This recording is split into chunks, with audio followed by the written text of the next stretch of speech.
Morning.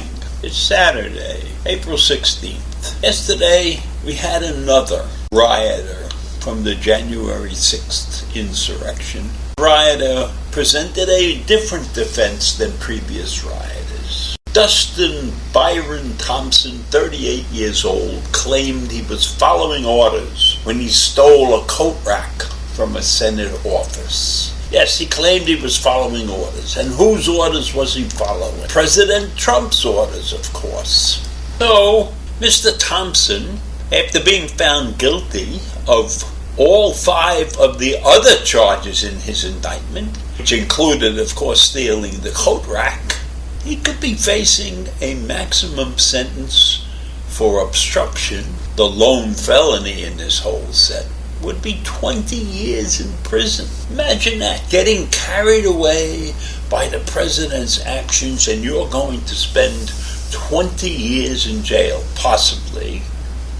And of course, the jurors did not buy Thompson's defense, in which he blamed Trump and members of the president's inner circle for the insurrection and for his own actions. After being convicted, Thompson said, "I can't believe the things I did. This mob mentality and this groupthink is a very, very dangerous thing. Imagine, I stole a coat rack and I stole a bottle of bourbon. What was I thinking? But I just got carried away. And I said, if the president is giving you an order, or almost an order, to do something, then I felt obligated to do that." So, that was his defense. I felt obligated to do that. And the district court, who was scheduled to sentence Thompson on the 20th of July, described the defendant's testimony as totally disingenuous, he said. And his conduct on January 6th is reprehensible. And the judge continued in his statements to also cast blame in Trump's direction after the verdict was announced. And he said this: "I think our democracy is in trouble. There are charlatans out there like Trump who do not care about democracy, only about power. And as a result of that, it's tearing our country apart." Hallelujah! Somebody in some official capacity has been willing to say things that I have been saying for a while. I feel vindicated in declaring the mess in this country. And here we have a federal judge saying that. I don't know if he'll get in trouble for that. Is he allowed to speak his mind as a judge? I don't know. Now, this gentleman Thompson is kind of a sad case. He's a college-educated guy who was a pest exterminator who lost his job during the pandemic. And he knew he was breaking the law when he joined the mob that attacked the Capitol. But he still felt he was on the side of the president. And he believed a lot of the things that the president had told them. So, that's what he did. He followed the president.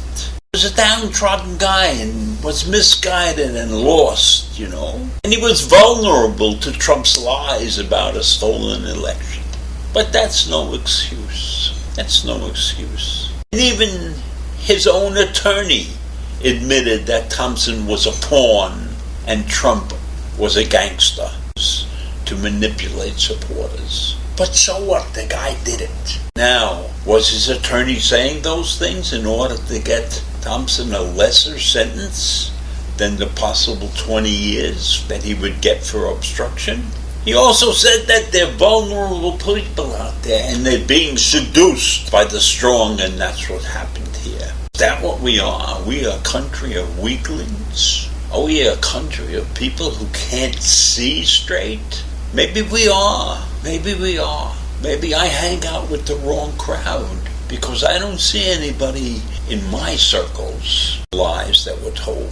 I don't understand it, but maybe I do understand it, but I don't want to understand it, that this country is propagated by those who would take advantage of the vulnerable. The Semitism, the racism, the differences that people... The interesting thing, Thompson's lawyer wanted to call Rudy Giuliani and Trump as trial witnesses. The judge ruled against that. He ruled that jurors could hear the recordings of the speeches made by Trump and Giuliani. Those speeches that were delivered on January 6th, before the riot erupted. But they couldn't have them in the courtroom. And I don't know why, because Thompson's lawyer contended that Giuliani, the Trump advisor and the former New York City mayor, which we all know that, incited rioters by encouraging them to engage in trial by combat, and that Trump provoked the mob by saying, if you don't fight like hell, you're not going to have a country anymore. So he wanted them to testify to that,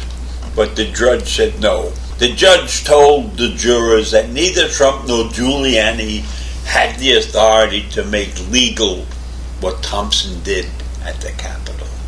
While they were provocateurs, they were not really physically responsible for what took place there. So it's interesting that this is the third trial that has come up and been decided.